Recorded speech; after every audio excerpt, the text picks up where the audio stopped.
Scotland, an estimated 1 person in 4 experiences mental health problems. In a single year, this affects 15 to 20% of employees. Probably 1/3 of workplace absences are due to mental ill health. Virtually anyone is susceptible. This is an issue no employer can afford to ignore.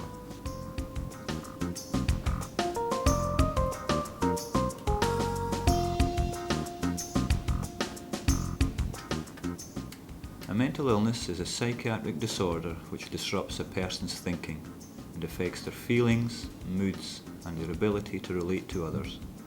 It includes severe and enduring conditions such as schizophrenia and bipolar illness, as well as more common problems like depression, phobias, and anxiety. Positive mental health means a healthy state of mind, a balanced emotional state, and the ability to cope with daily life. An episode of mental illness is totally disruptive. For some people, early onset can mean social exclusion for the rest of their lives. Many lose their homes, their jobs, and often their sense of identity. People with mental ill health are seen as a burden on society. Faced with stigma and discrimination, many lose confidence in their own potential. Returning to work, whatever jobs they do get are poorly paid and unskilled. Most people do recover from mental illness, and many whose condition is more severe and long-term can manage it with a little support. Mental ill health is no measure of a person's skills or reliability. Indeed, the need to work makes them willing to give 100% to an employer who gives them a chance. In this programme, people who have had mental health problems talk about what getting back to and staying in work was like for them. They share negative as well as positive experiences and talk about what employers can do to make employment less risky. Research has shown how employment is linked to positive mental health. Employment provides dignity and purpose, along with opportunities to meet people and develop new skills. All of these things boost confidence and self-esteem. For someone with mental ill health, having a job can reduce symptoms, hospital admissions, and the use of mental health services. Work's social dimension overcomes isolation, and its material rewards complement the stability it provides.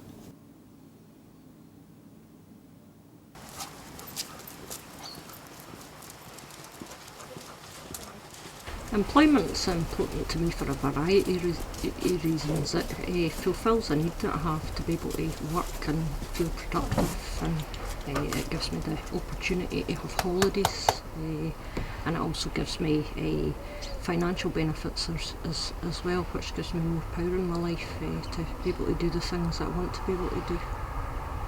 Because I get so much out of being employed, I think it gives me a sense of satisfaction. It gives me goals to work for, it gives me things to achieve, and it gives me a comfortable standard of living.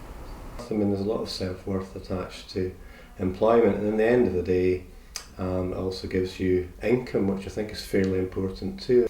I've got different things out of, different jobs I'm in. I mean, I've been in professional employment where I've got a lot of kind of like professional satisfaction out of it, the feeling that you're doing quite a different, complicated job, you're dealing with different people, and that at the end of the day you go away thinking, yeah, I did that quite well, I dealt with that situation quite well. But the first thing people ask me is, what do I do for a living?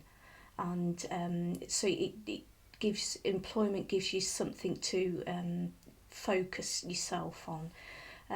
The second important thing is really financial security. It's more than just work. The stuff that I do is all about changing the world, and I believe in it desperately, and I'm allowed to do it, and I feel more fortunate than almost anyone to be able to do something I love doing and still get paid for it. Health and safety at work requires employers to provide a safe work environment where both they and their employees are responsible for safety. Since 2004, the Disability Discrimination Act has changed to require employers of fewer than 15 employees not to discriminate against people with disabilities in how recruitment or work itself is organised. The new Mental Health Act provides for people who suffer from mental ill health to be able to return to work as part of their recovery. The Act also places responsibilities on local authorities to source employment opportunities for individuals with mental health problems. Legislation may seem to be about compelling employers to act, but positive action on mental health makes good business sense.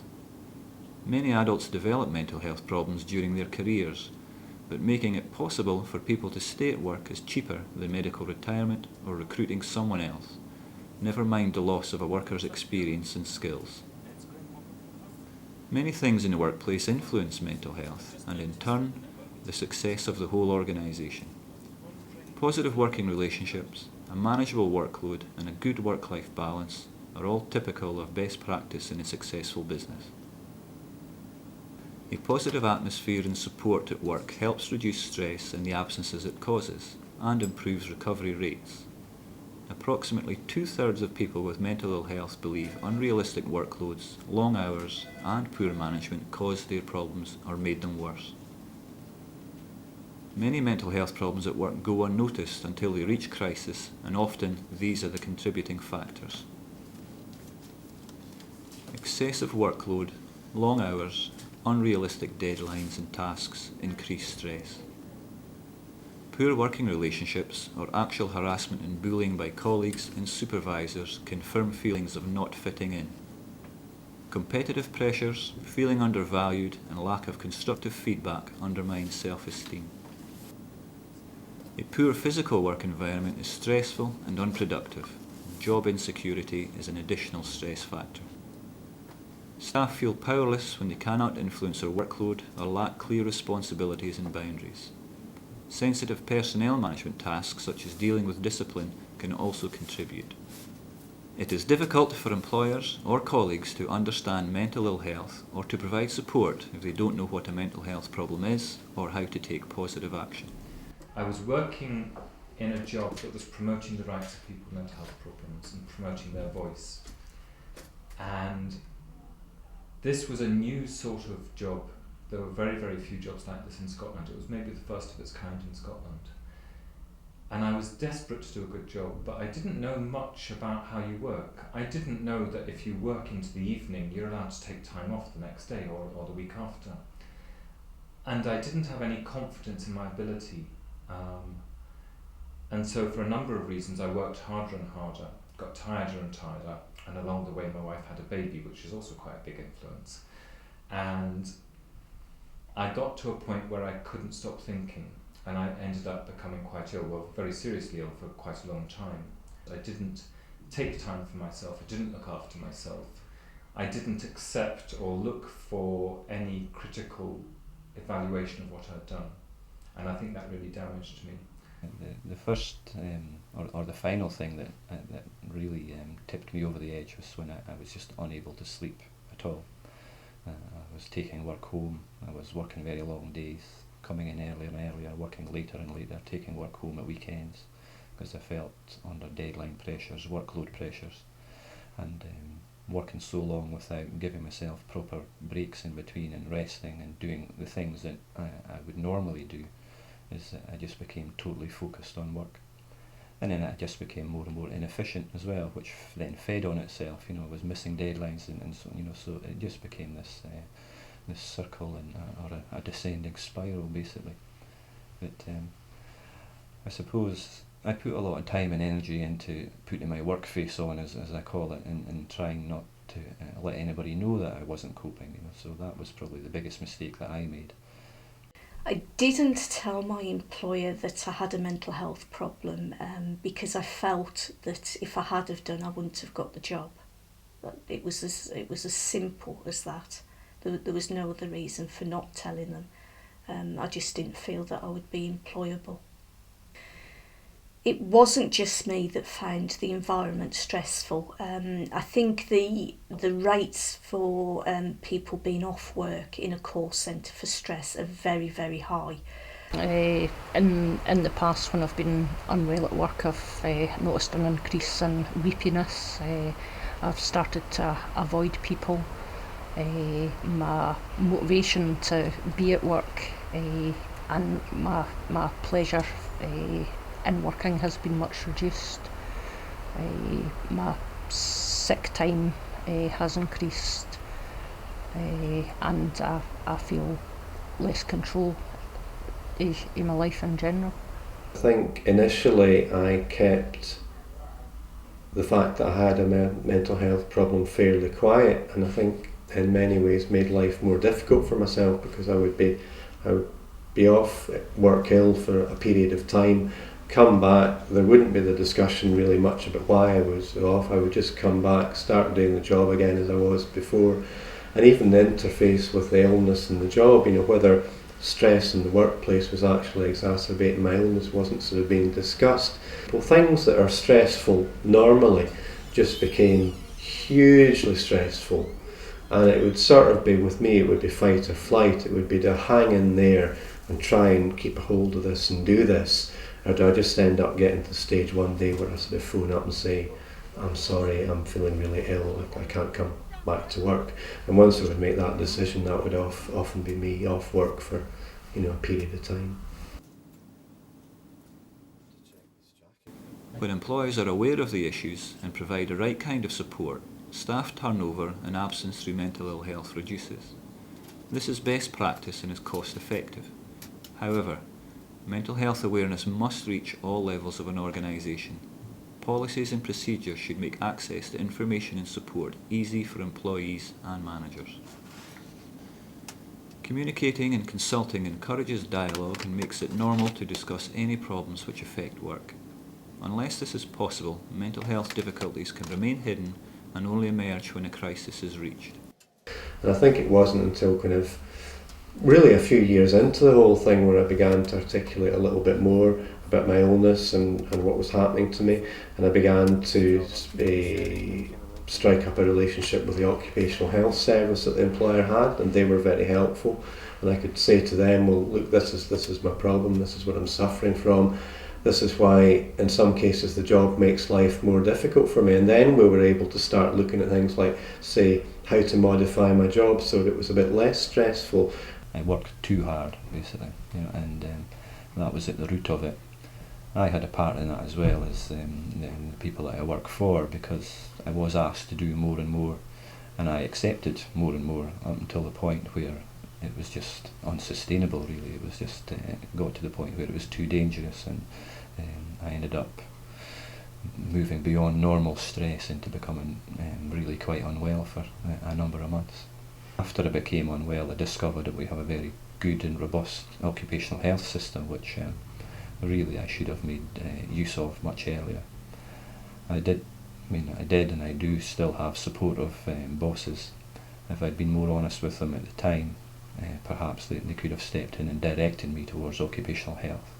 So I think it's not a criticism of them, but if they'd been perhaps a bit more direct in checking whether I was coping or not at the time, that might have allowed me to get the help I needed a bit sooner.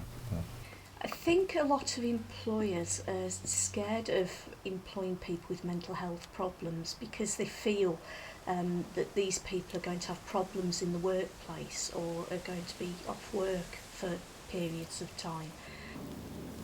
Most employers agree it's important to promote the health of their workers, but they should also recognise the role of good mental health. By making people aware of how they can care for their own and others' mental health, and by dealing with the factors that affect it in the workplace, employers will create a healthy and supportive workforce. While support may be offered in confidence, more often it will aim to keep people at work through buddying schemes, welfare and occupational health services, job coaching and counselling. A flexible work environment allows workers more control in their jobs and extends their scope for making decisions. Continuous monitoring makes employees feel valued. The strongest factor in successful job retention is the support and active involvement of management. Communication is fundamental. Staff forums can raise workplace issues, team briefings can deal with jobs and tasks, staff handbooks can summarise material such as policies or health and safety information. For example, the signs of mental health problems and where to get help. Policies and procedures can support preventative measures such as induction, probationary periods, staff appraisal, flexible leave and procedures for returning to work after absence.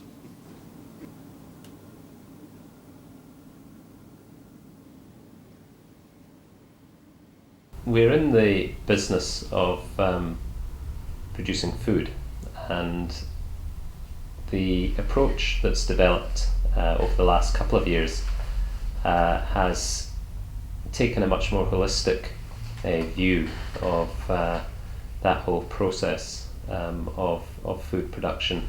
So we're thinking about, from the ethical point of view, what's the experience of everybody in that community of producers and consumers, and that has brought us into thinking a lot more about the whole process of the and experience of coming here to work, and what does that mean for all of us. We recognise that if there are health problems, then that may well affect how people feel, and in the extreme could create some level of a mental health problem. And if people are battling with some aspect of mental ill health, then that's going to impact on their emotional well-being and their physical well-being possibly too. So they're kind of indivisible in that sense. I think in the whole area of mental health, we have a lot to learn as an organisation. It's historically been quite difficult to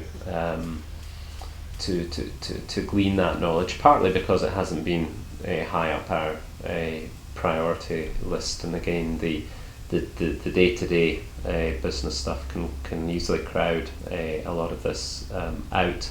But we are realising that we have to learn and understand more as an organisation about mental health and how it affects people in terms of their work experience, because I think it's clear that a fairly high proportion of the population at one time or another will hit aspects of mental ill health or periods of mental ill health. And if we've got a battle for talent, and if we're discounting anybody who's had that experience, we're discounting a significant chunk of the population. But I think our view is that we should be, legislation should be our base, has to be our base level, because we've got to operate within a legal environment. But we've got to be operating above that. We've got to be pushing, of much greater interest, I think, to us, is best practice. So legislation has a part to play perhaps in pushing the bar up, and we're saying, well, we'll actually like to be a couple of notches above that.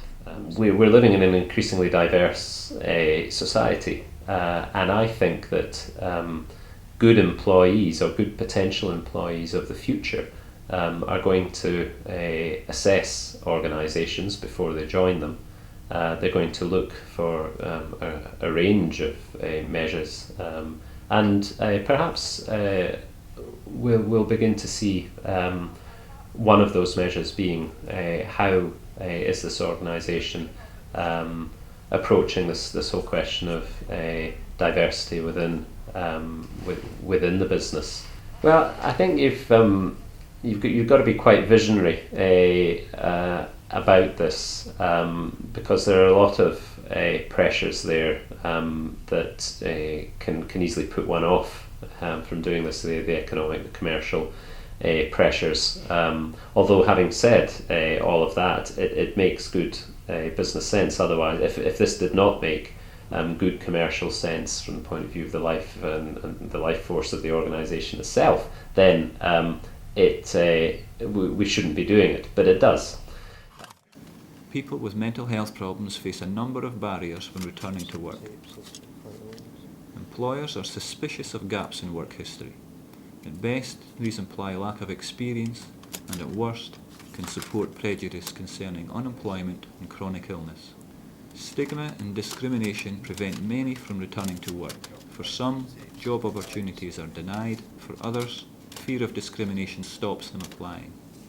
It is mistakenly assumed that people with mental health problems are a bad risk and that employers will lose money through absenteeism or unreliable working patterns. However, it is the lack of awareness on the part of employers and their recruiting staff which creates the barriers. Mental health problems affect 1 in 4 adults. No employer can afford to ignore such a large group of potential employees. People with mental health problems have many skills and talents that can fill gaps in the labour market, and they are more than willing to work. It is stigma and discrimination in the workplace which prevents them. As I was starting to become increasingly ill and taking more and more days off sick, they could have brought me into discussion about this. Actually, I was disciplined at work because of the time I had to take off sick. I think it would be very reassuring for people like myself looking for jobs to see, first of all, to see that there is a sign on a vacancy that says that they'll look at people with disabilities, so that we know that we can apply for these jobs. And the other thing is, I suppose, for employers to be flexible about references, to understand that voluntary work is as valuable as paid employment. I could have flagged up to somebody quicker the fact that I'm not feeling quite so well today. I think I might be okay, but I'm just not really feeling so good. And just to have had a 5 or 10 minute conversation with someone along those lines would have been really kind of useful. And I think that was A, because I wasn't very good at doing that, I would just struggle on, and B, because there wasn't a kind of mechanism in the workplace. And if I'd had an identified buddy in the workplace, for example, why not have a mental health policy where you look at how your whole organisation works, how it actually affects the mental health of the people that you're already employing, about your recruitment practices, about your training of your managers to be supportive of people with mental health problems. I think that's a kind of reasonable thing to do. I'm really fortunate that my employer has a positive mental health policy, and that's allowed me to take it's given me paid sick leave, and it's given me the time that I've needed to recover at times when I've been unwell. They also have in place a back to work programme, so it means after I've been off sick for a period of time, I'm not thrown straight back into the stress that I left. I've got time to build up and ease myself back into work. I think they should have a positive mental health policy in place for all their workers, not just purely for people with problems associated with mental illness. I think they can offer flexible working, and I think they can positively promote employment of people with mental health problems. My manager was very supportive, my line manager at the time. I mean, she did all the normal things, the human things about, sending me get well cards, staying in touch, etc. But then when I was ready to come back to work, we talked about things like having a phased return, so I didn't just jump straight back into the same state I was the day before I went off. She examined my workload with me to make sure that it was bearable and I could do it. I wasn't looking for an easy time, but it was just I didn't want to repeat that thing again. It's not an experience I want to go through ever again, sort of thing. So she appreciated that. She could see that. So we had a number of discussions about making sure that I eased back in. I suppose there are the sort of routine things, like you can be part of Scotland's Health at Work, or sign up to being positive about disabled people. I would think we need to move a step beyond that. One of the things that really struck me in a round of meetings looking at employment recently was the things people wanted were really simple, and they were all about having a workplace that is humane and compassionate and caring and there for people as people, there that will treat people honestly, that will listen to people, that will give them control over what they do. And these are basic things that we all